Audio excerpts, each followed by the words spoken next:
Are you having a hard time figuring out what to get Dad for Father's Day? Shop now at sportshistorynetwork.com/row1 and save 15% off your order when you check out Row 1 Brand's Vintage Sports Pictorium Gallery. They have America's best sports art. With over 7,200 historic sports prints, you're assured to find something unique for Dad this Father's Day. If he's an NFL buff, check out the 1963 vintage NFL helmet poster. Shop now at sportshistorynetwork.com/row1.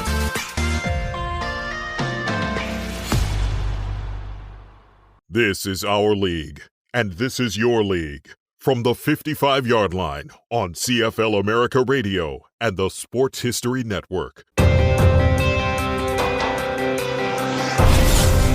This is a league of A's and BCs. It's green and red and gold and black and blue. This is a league with 2 official languages and many unofficial languages. It's East versus West, wheat versus iron, love versus hate. This is a league where superstars are extraordinary and ordinary at the same time. It's a league of ice, of fog, of mud and wind. And for one Sunday in November, it's the nation's glue. This is a league as diverse as a country, a league of Jacksons and Kwongs, Johnsons, Moscas, O'Shea's, and Haji Razulis. This is his league, her league, their league, and their league. It's my league, and it's your league. This is our league.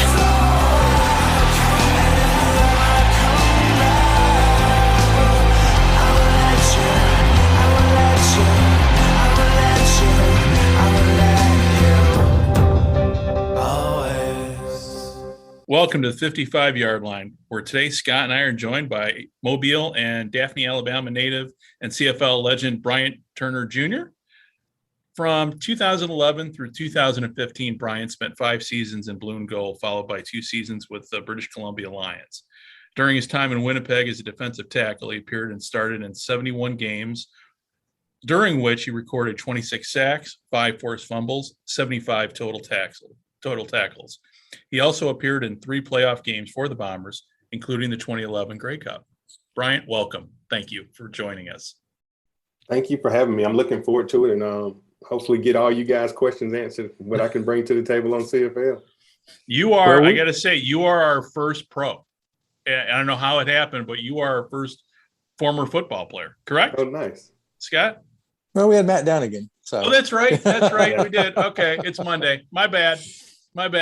You're our first close to current former football player, because you haven't been out too long. Right.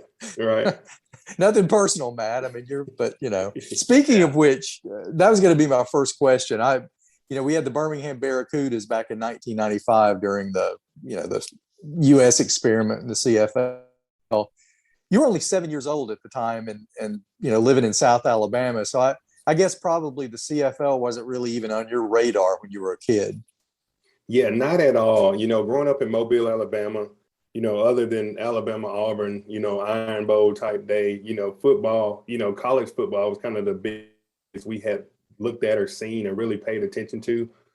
Being in Mobile, I did not know anything about the Barracudas, who were in Birmingham, which, it's about a 3.5-hour drive difference. I feel like, we had the Mobile Mystics hockey team in Mobile, which I bet, a lot of people in Birmingham didn't know about the Mobile Mystics down here. So, yeah, I didn't know too much about it at all.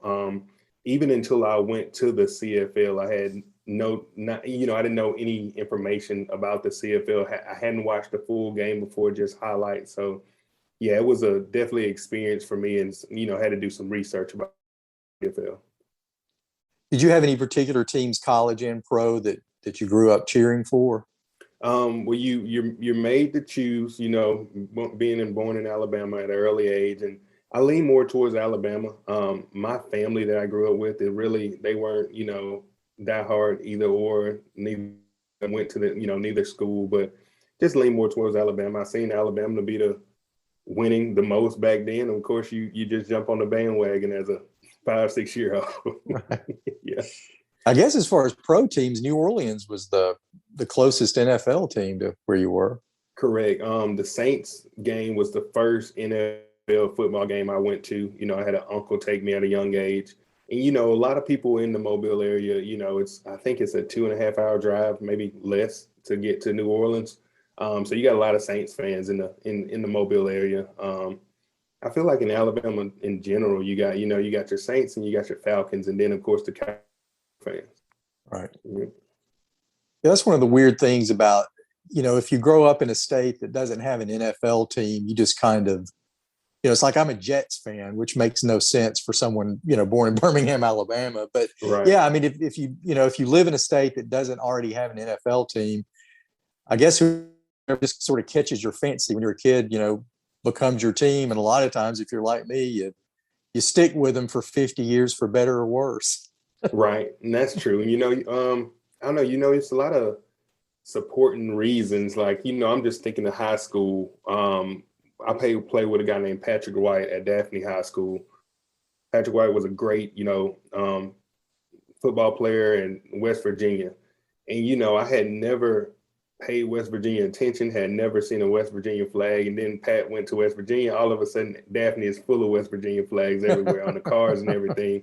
And, I guess being a kid all of a sudden you become a West Virginia fan. So, you start to keep up with him after he's gone. And, so I feel like it's something so little to, spark attention that will continue to go, on and on, and then through generations and generations, because, I'm a big, huge UAB Blazer fan right now, because I went there for Me one. too.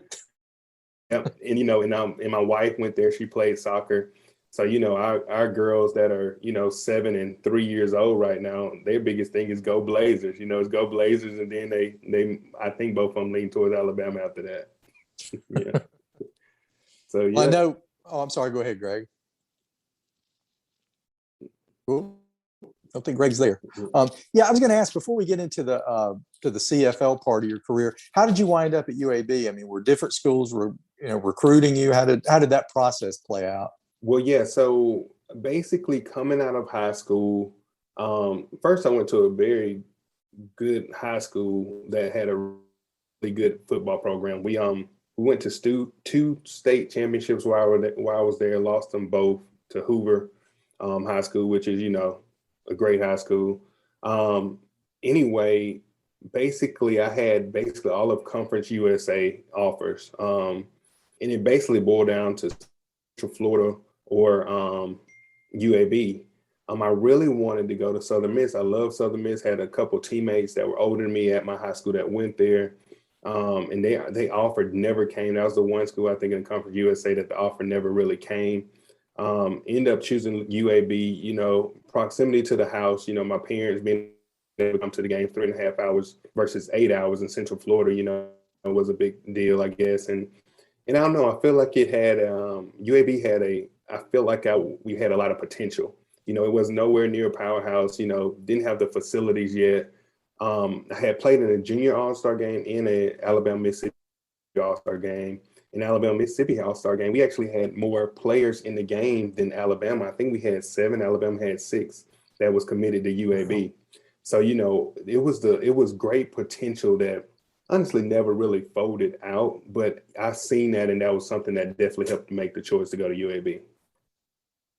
Well, I know you signed, I guess, with Winnipeg in May of 2011, and that was the NFL lockout year. So I know you weren't familiar with the CFL, but if you could just kind of walk us through the scouting process of how they saw you, how you connected with them, and just how it all played out as far as you signing with them.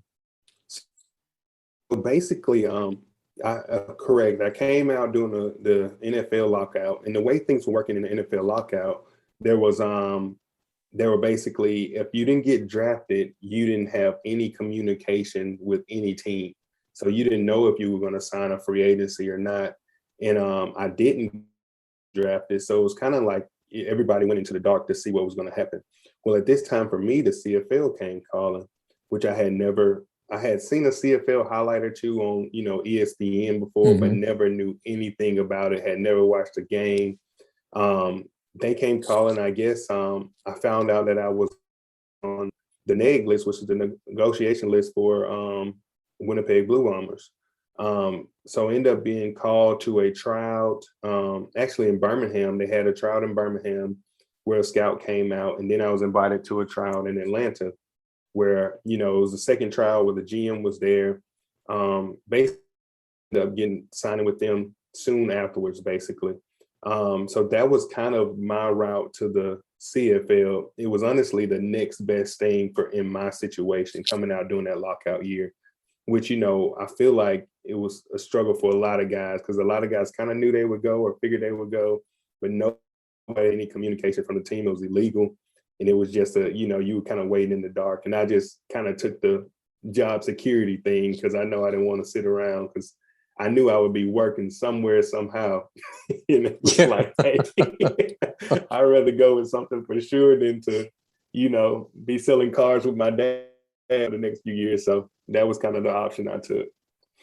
Well, I'm thinking you grow up in steamy Mobile, you go to college in steamy Birmingham, and then Winnipeg, which I assume was not a place probably when you were growing up you thought you would wind up. What was your first few days in Winnipeg like?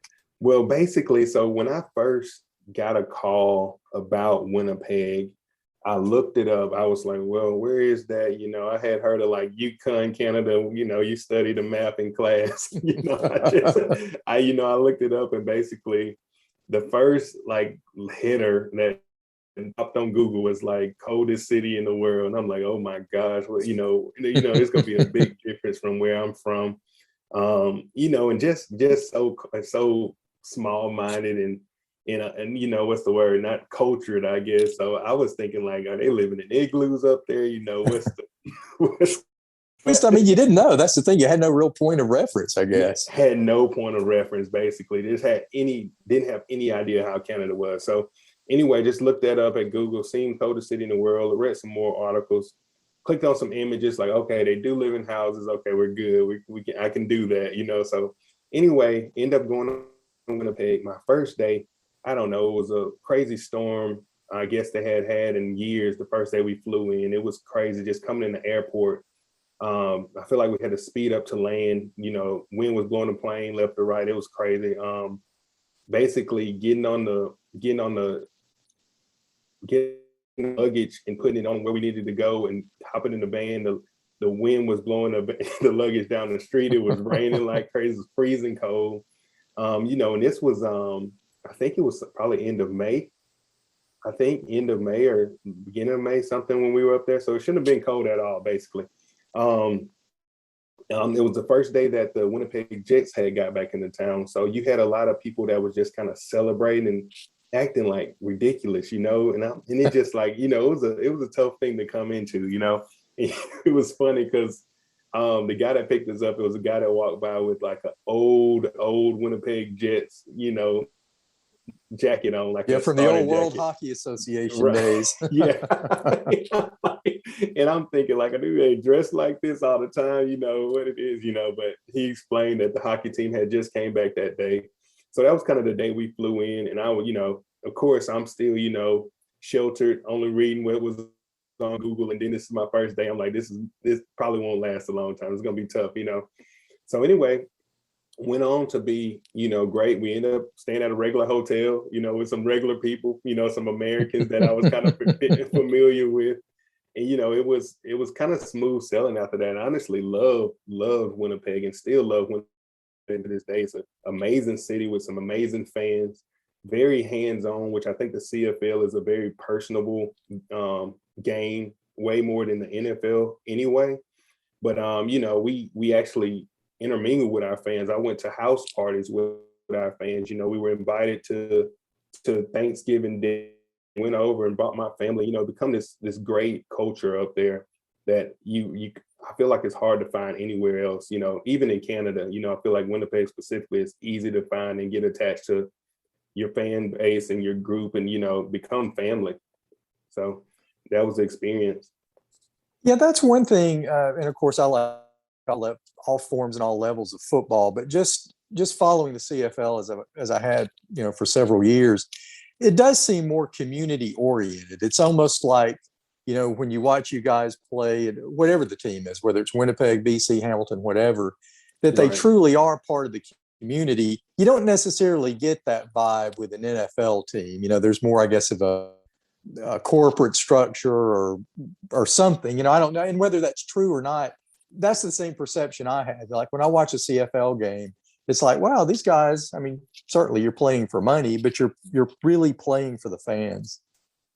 Right. It's a very fan connected sport. And and I loved it. The beauty of it is the fans, they have access to it. You can, most of the time you can come watch a practice. You can get an autograph right there. You can take a picture with us right after, and it's very easily accessible. I was thinking about a guy, it's a guy we had on our team named Alex Suber. Alex was a great cornerback, that I played with for a while in Winnipeg. And I remember hearing that he was on his way to the game. Like, I think we have to be there 2.5 hours early or something. He's just on his way to the game.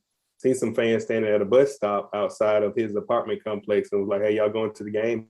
And they rode to the game with him. Wow. So how many players, how often do you hear that happen in the NFL where you ride to the game with the player on the team just because he was nice enough to stop and pick you up? You know what I mean? He's seeing you with the Winnipeg stuff on and like, hey, these guys going to the game, I give them a ride, so just little stuff like that. I'm sure, Alex is one story. I'm sure it's plenty more, and I think that's the best thing about the CFL is just the fan experience and how much they get to engage with the players and follow the players on social media and actually intermingle and talk with them, So I think that's one good thing. Now, it can't be a bad thing when you got that fan that's mad because you missed the tackle, but ultimately it was a great thing for the big picture, basically. Well, one thing, obviously, there's some significant rule differences between American football and Canadian football. Before you headed to Winnipeg, did you sort of yourself a quick once over of some of the changes? And then once you got to camp and in the games, what were some of the rule changes that I guess maybe you had the most trouble adjusting to? And then what are some of them that you really enjoyed that you thought maybe benefited you? Well, the biggest change for me, which I really didn't do anything until I got to camp because I didn't know how to basically practice it. I don't know, is the yard off the ball. In the CFL as a defensive lineman, you have to be a yard off the ball, at the start of the snap. And that was kind of the big adjustment, which honestly, I personally think worked out better for me. I played as a three. I came in as a defensive end and was quickly moved to the three-tech position as a defensive tackle. I think mainly because of my speed, and I had some strength, but my size should have had me more outside than inside, but my height should have probably had me inside. So it's kind of like that tweener vibe, I guess you got going, which the yard off the ball allowed me to use my quickness more than if I was right up on the offensive lineman. I could set up different things to basically take advantage of that yard off the ball, which actually helped me to sustain and stay on the team and in the game for so many years. So other than that, it's the 3 downs versus the 4, which, can be a good thing when you're in and out in basically 2 plays on the defense and back sitting on the bench. It's a bad thing when your offense is in and out in 2 plays. And you're right back on the field. And now, honestly, you get tired from running on and off the field, basically. Another big difference was I think it's 53.5 in the States, and I believe it's 65 wide in the CFL, which don't sound like much until you're running full speed. That 65 wide it feels like 80-yard field wide, when you're a defensive lineman trying to run down the screen. And I don't know, you basically, your conditioning have to be a little bit better than it would be playing, the regular state game, because you're moving a lot further, side to side. And also, it's a offensive made, it's the rules are made for the offense to put up points, and it's made for the offense to score. So you got to run to the ball being on this, in this defense, because they're going to complete a pass somehow, some way. And, you know, everybody have to get to the ball to get them down or they're going to take it in.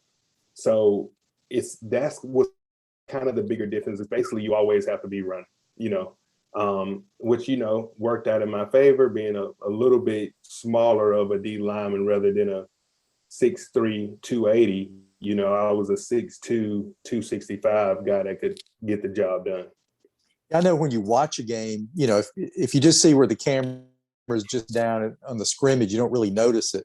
But when there's more of a panoramic view, you just see that vast amount of space. And I'm thinking, certainly you have to be in great shape to play the game of football, but it seems like you really have to be in really great shape to make it through an entire 60-minute CFL game for the reasons you mentioned. I mean, you guys have to cover so much ground. Right. And it's and honestly, it's, you know, and that's just from a defensive tackle perspective, but you got a guy like a cornerback or a linebacker that, you know, guarding this receiver that's 5'3", 160 pounds that can fly, and he can hit the yard of scrimmage running. You know what I mean? Right. So basically, you got this guy that's hitting the yard, you know, the line of scrimmage, full speed, and you have to be able to stay on him. So that's a tough position too. You know, I feel like you're going to find normally a little bit smaller corner in the CFL than you would the NFL, because they got to be able to move, got to, you know,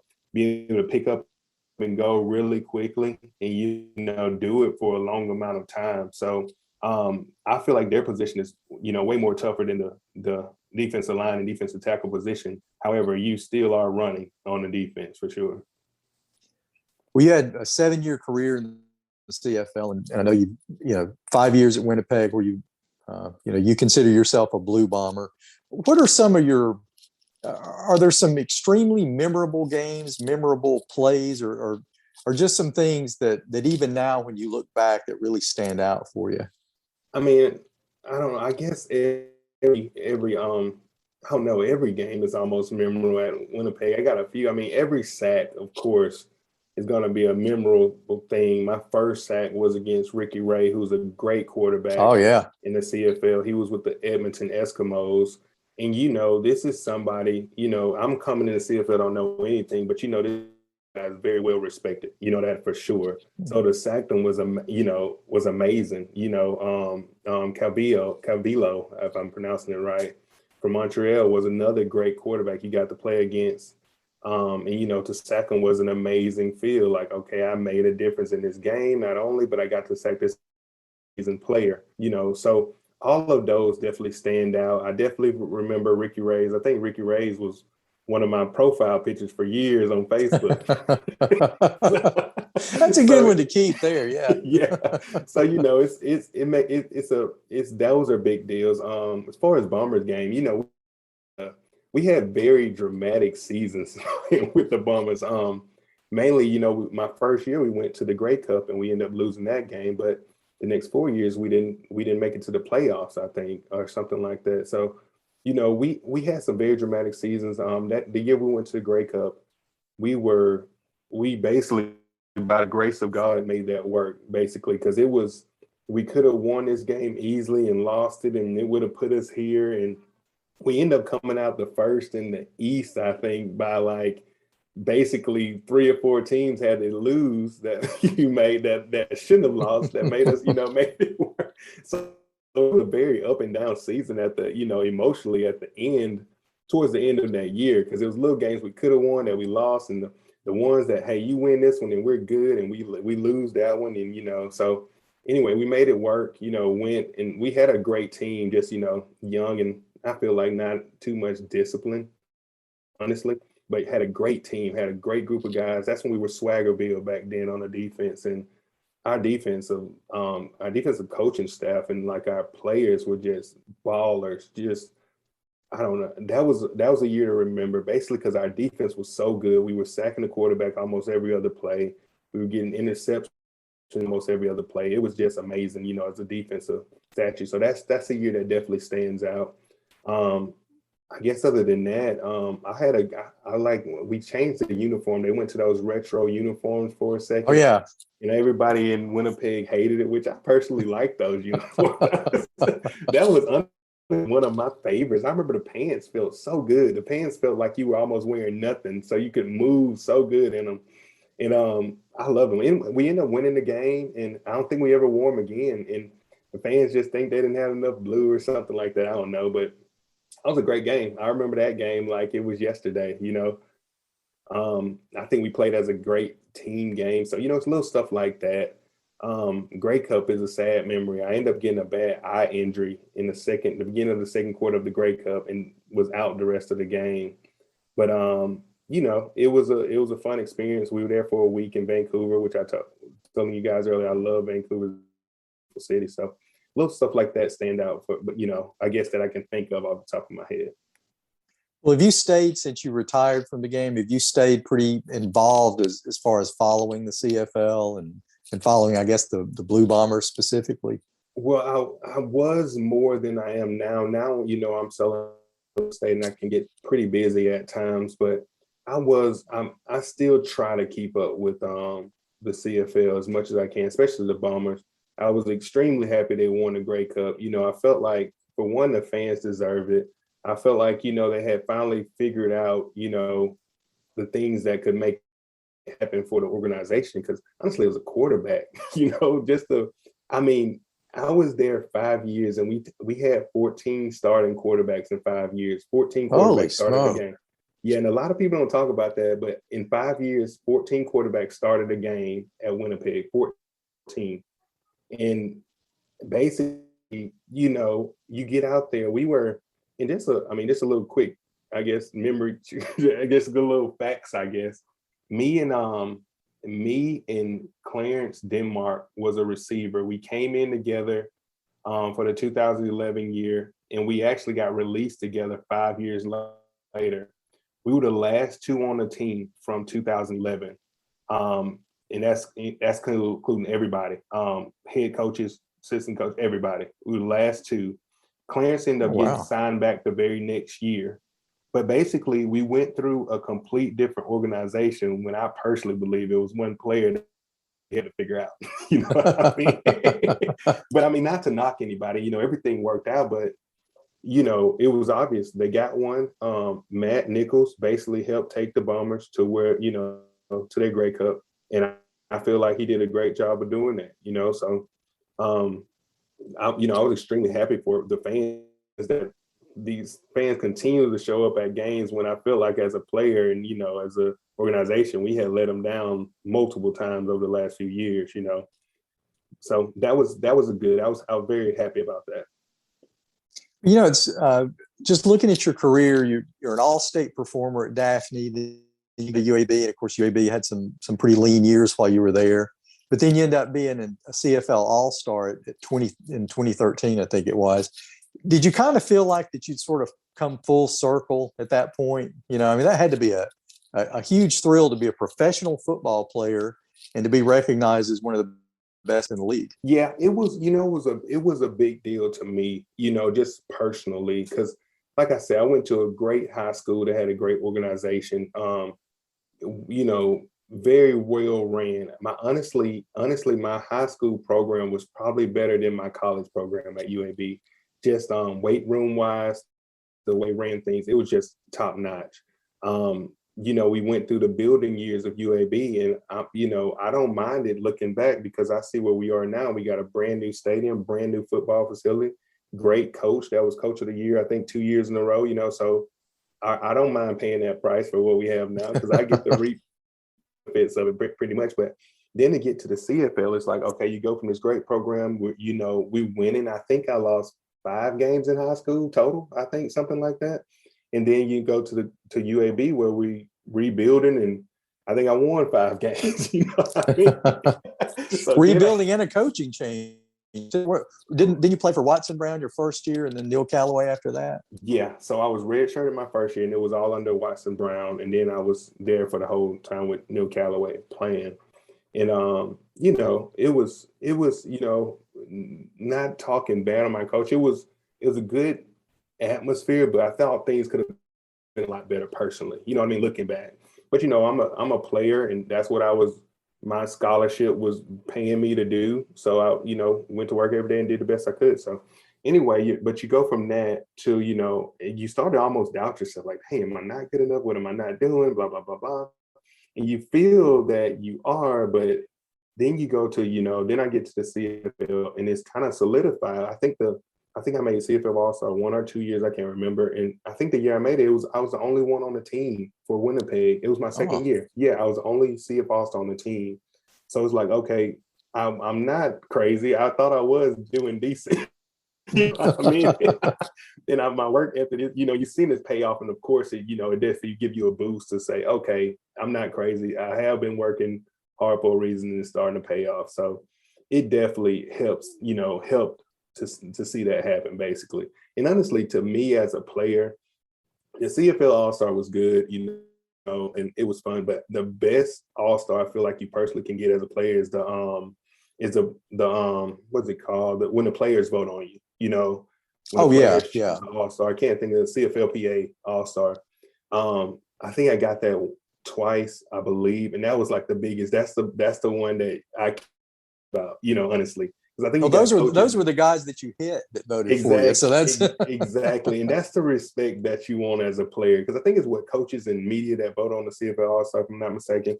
But the one you want as a player is the one where the players vote on. So those were huge deals to me, personally. Well, if the CFL lost a year due to the pandemic, which wreaked havoc on all sports, and then there was that talk about the XFL possibly getting in bed with the league. Did you pay any attention to that at all? And if so, when you first heard about that, did you think that might be a good thing, or were you hoping that the CFL could just kind of make their own way like they have for however many years? Well, anything that benefits the players, I'm going to be for. I felt like I personally, I briefly paid attention to it. I felt like the CFL's been doing good. I feel like the XFL keep coming and going like all these other leagues. We had the Birmingham Iron come through. Can you hear me? Yeah, I can. I'm sorry. Okay. All right. You're muted. I think we just lost Scott. Okay. Well, that's okay. Keep going, because I was, if people were wondering where I was at, I got kind of called away for my job when you and Scott were talking. So, keep going about the XFL. So, as far as can you hear me? I can hear you. Yeah. Okay. Basically, as far as the XFL and CFL, I just feel like it can get, I don't know what's the word. It can get messy when you get, two leagues trying to do, incorporate or become one or do something together. I feel like the CFL has been doing good on its own personally. And I think I mentioned the Birmingham Iron. They came and left, and, I feel like those XFL things just come and leave. The CFL been sustained itself for so many years. And, I feel like they'll be fine just by themselves personally. Right. With the XFL, did you get the feeling like with these leagues that come in, not even so much with the XFL, that's part of it, but say with the USFL supposedly coming back, almost too good to be true? I know a lot of people want spring football, and I know now that we have Scott back, apologize, Scott, I think you were responding to something I sent you. But with these spring leagues, we all love football. God, right. To me, you're probably the same way. And I know Scott's the same way. Hey, football 12 months out of the year, perfect. But when it comes to spring football, especially in the United States, not a great track record. So do you feel like with the talk of XFL 2.0, and obviously you remember the first XFL way back when, and I know you were younger, but do you feel it's almost a case of this is great, and looking at it as a player, as somebody, almost is too good to be true? Do you think there's a hesitancy with people, with guys going to some of these leagues because not knowing if they'll be around? I personally do, because I feel like they're, and I'm in a real estate now, and you have a lot of my brokerage, I don't know, is one of the biggest in the state, is actually the second biggest in the state. The guy who started our brokerage that's been in real estate for 40 years, he called them disruptors, and I feel like those are just disruptors that come and leave, just like a new brokerage will pop block next week, and they start doing pretty good in business, and then all of a sudden they're shut down. You know what I mean? It's Right. just, and I personally get that feeling from the XFL and, you know, in leagues like it, because I don't want to down it, because they're great things for players sometimes. But I mean, just like the Birmingham Iron for, you know, I can't remember the name of that league. What was the name of The Alliance of American Football. That's right. So that league came through. I remember going to one of the board meetings, I think 2 weeks before it shut down, and they was talking about, you know, everything's looking great. You know, they had a bailout somehow with a lot of money, and, you know, everything's right and everything's on this. And you know, 2 weeks later it was shut down. You know, one of my good friends had just got signed to the team and never got to play because he was shut down before he was able to play. So I just feel like when stuff like that happen, they get a bad reputation. And I feel like that's kind of continues to happen. So I personally think, you know, and too much of a good thing is not a good thing. I feel like, you know, I feel like we're trying too hard to have year-round football when it's been going just as good the way it's been personally. Yeah, I think, you know, Greg and I have talked about it before, and yeah, the concept I think is great, but as he said, it just doesn't work.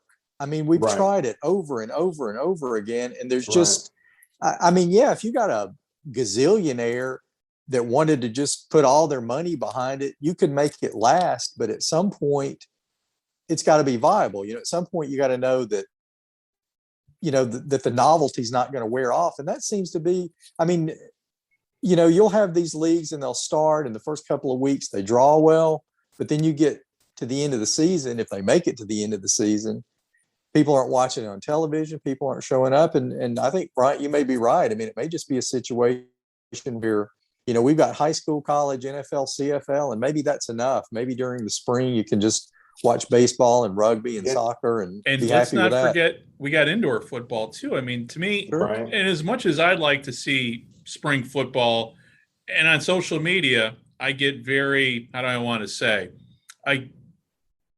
for lack of a better term, I get a little pissy with a lot of speculation about, say, the XFL. Oh, this and that. And the reason why I get that way, and I don't know if you guys would agree or not, is you're getting people's hopes up for something that may not happen. Right. And while, you know, and especially amongst the younger guys, the players who want to play pro football and see this as an opportunity. And Scott and I are old enough to remember, you know, we're of an age now, and I hate saying that, but it's true, where we've seen these other leagues. Okay, so the World Football League, 1.5 years, USFL, 3 years, XFL 1.0, 1 year, and now the shelf life on these leagues has gotten shorter on the outdoor leagues. The indoor leagues, I think it's a little bit different story, but to me, when it comes to the spring leagues, it's much like when we went to Iraq in 2003.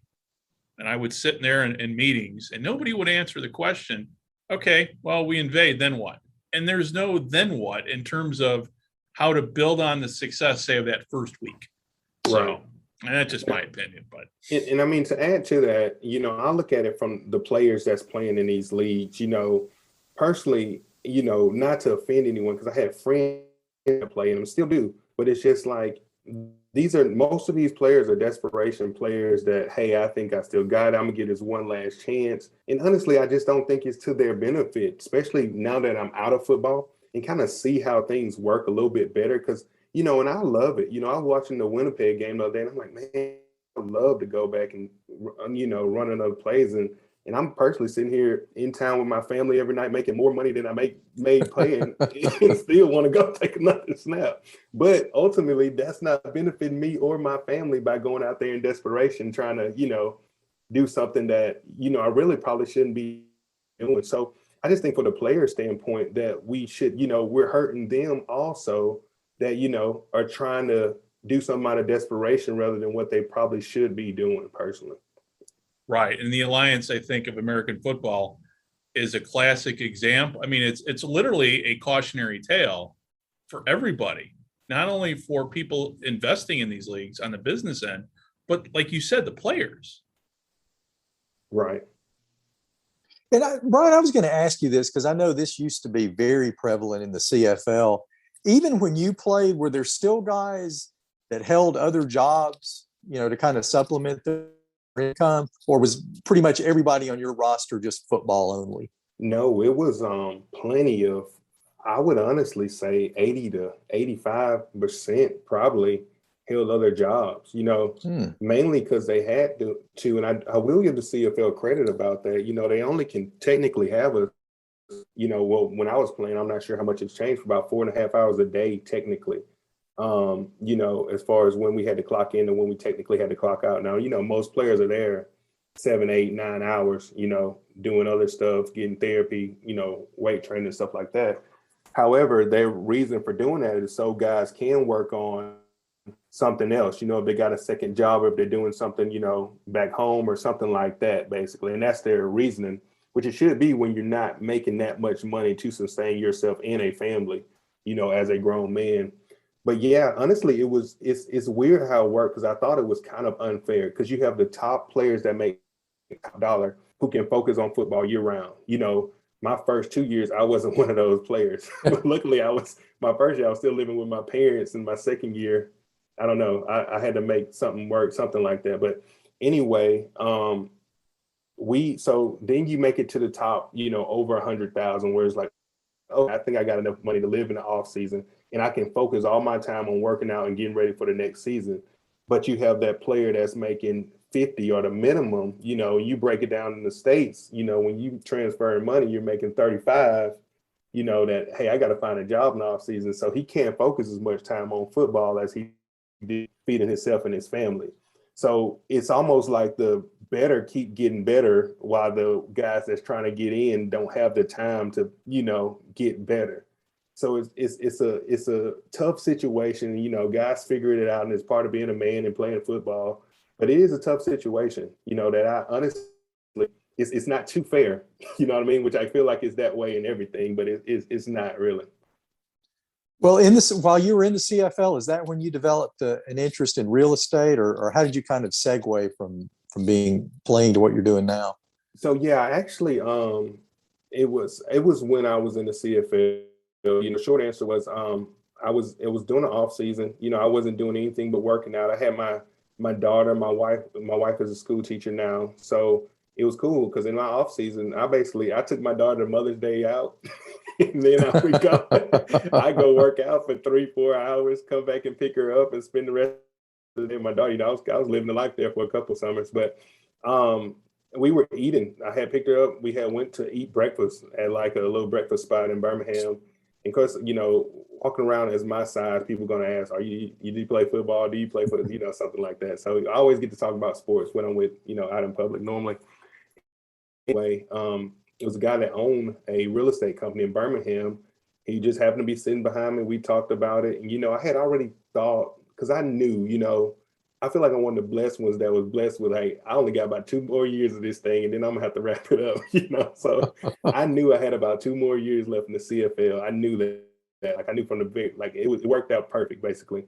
So I was starting to look for stuff after football. Like it had started getting real to me, like, okay, I need to really think about this. I did want to be a strength coach. That was my goal, to be a collegiate strength coach. That didn't work out.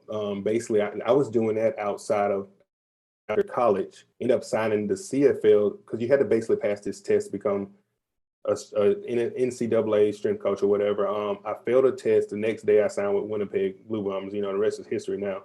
And, I could have went back and tried that route again, but basically after playing football so long, it's like, all right, I really don't want this life. Like, I don't know if y'all know about football coaches' lives, but they don't have one. Basically, it's all football. They don't see their family at all. They move a lot, and it's not really what I wanted for me or my family, which made me go away from football and start thinking of, other sources. So anyway, running into the guy, he owned a real estate company. A guy named Randy Brooks owned a vast realty in Birmingham, Alabama. He talked me into getting my license, and literally, like, I sit down and talk to him at breakfast. I think I was in the class like the next week or so. So, getting my license. So finished up the license, got the license, and then literally like 2 weeks later left to go back to see it, to Canada for the season. Yeah. So that's what kind of segued me into real estate. Wow. And you found your life, and really football prepared you. I'm reading a book right now on Chuck Noll, biography. and his saying was your life's work. And football, football led you to your life's work. I mean, you're successful, right. And yeah, it's incredible, the opportunities, just hearing your story and the opportunity by just sheer chance being out with your daughter, where right. It's all led you. Yeah, and it really has, and it and I'm a believer, and I think things are done purposely, and things fall in place, and I really rarely worry about anything, whether it's money or whatever, just because I feel like my faith is that strong. However, I remember when I first got into real estate, and I want to say this for the players that could be watching this podcast or listening to this podcast, but when I first got into real estate, the guy who started our company, I had mentioned him earlier, his name is Tommy Brigham, been in real estate 40 plus years, two successful, I think we're the second biggest company. Well, the first biggest company in Alabama is the company that he sold. So yeah, we're the second big. So obviously that says a lot about him. Anyway, he kept telling me, like, he's like, oh yeah, man, you're great for real estate. You you got the work ethic, all the stuff you learned doing sports and all this different stuff. You're a go-getter. And I'm like, Tommy, that sounds good, but I don't have any clients right now. It's not, I don't have any money, like, and I kept hearing that. I kept hearing that from him. I heard that from other people. And I'm like, what does work ethic and, what does this have to do with having actual clients to sell a house, to some money? How does that correlate? Well, it does. You basically get in real estate and you start to notice, like, man, the things that, 40, 50-year-old people are learning, like, oh, I need to make a schedule and I need to start doing this. It's like, I've learned that already because I've been drilled. It's been drilled in me as an athlete for years and years and years. So, I know I have to get up early and make things work. And it's so second nature that you basically, as an athlete, you have these qualities that you don't really know you have that's going to make you successful in whatever you do. And I always tell that to players that's still playing, that's scared of, what I'm going to do after I finish. I'm like, don't worry, because it don't matter what you do, you're going to be very good at it and you're going to continue to move up. And it's basically been that way with me, basically. And, what they were telling me was telling me the truth, but I just didn't see it at the time. But yeah, so, that's kind of my pitch to the other players that's listening. Like, don't be afraid, because I'm telling you, you have the qualities it takes to do great in whatever you choose to do. Well, hard work and the hard work and will to succeed is already ingrained in you as a football player. I know on the military side, prior to me retiring, those same things were ingrained into me. So I saw people worrying about that transition from military to civilian life. I'm like, you're already ahead of the game, because like being a professional football player, up early, got to play 100%. Otherwise, you're going to lose your job. So you get instant feedback in football. Exactly. Yeah. You get instant feedback, and that's one good thing about football. And it makes it, you build tough skin. When you miss a tackle, on special teams, especially. And you having that team meeting where in special teams, pretty much the whole team is in there, and you get caught out. That's when you put on the spot. And, so in the business world, if I get called out of sales meeting, that don't make any, like, it don't make, that's fine. I can sleep through that. That's easy. So it's little stuff like that that go a long way.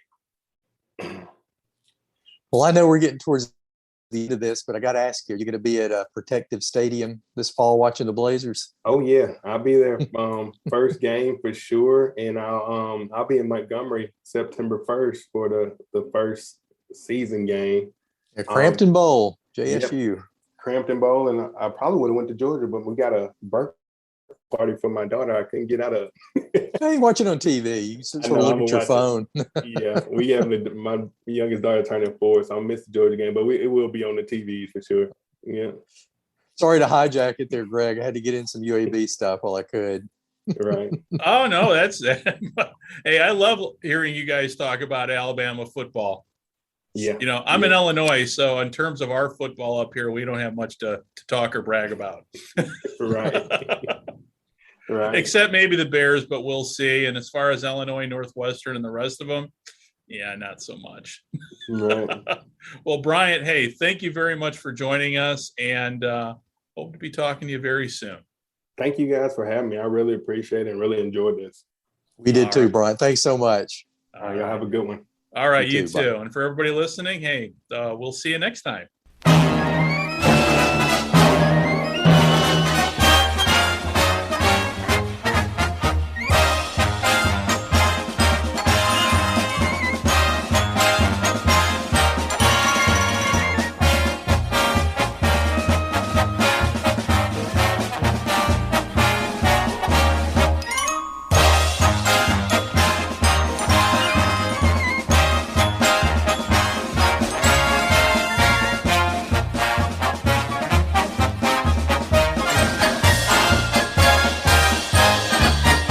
We're proud of the Blue Bomber name, so proud of its glory and fame. We're best in the West, and we'll take on the rest when we get to the East-West game. Fight, fight, let's fight through that line down the field. Our Blue Bomber teams never yield. Let's fight on to victory, for great is our destiny. So fight on, Blue Bombers, fight!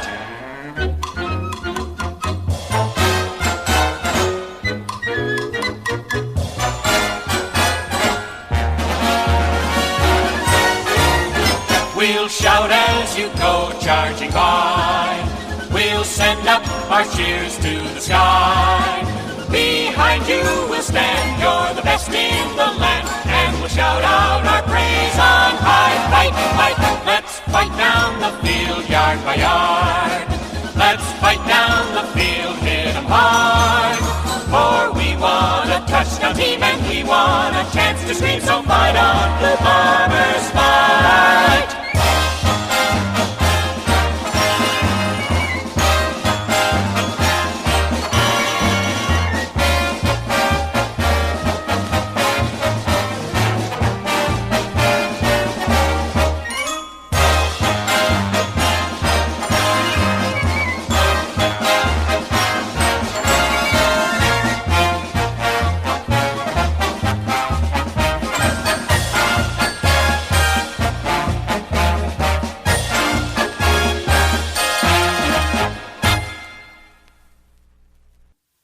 This podcast is part of the Sports History Network, your headquarters for the yesteryear of your favorite sport. You can learn more at sportshistorynetwork.com. We here at the Sports History Network proudly partner with 26 podcasts, all revolving around the history of sports. But did you know that many of our hosts were sports history authors way before they started their shows? It's true. We've got Joe Ziemba, host of When Football Was Football, Joe Zagurski, host of Pro Football in the 1970s, Mark Morthier, host of Yesterday's Sports, Tommy Phillips, host of Lombardi Memories, and Scott Adamson, co-host of From the 55-Yard Line. All these authors have many books for you to choose from. To check them out, go to our website at sportshistorynetwork.com/sportshistorybooks. Pick up your copy today. Soundtrack provided by Kevin MacLeod of filmmusic.io.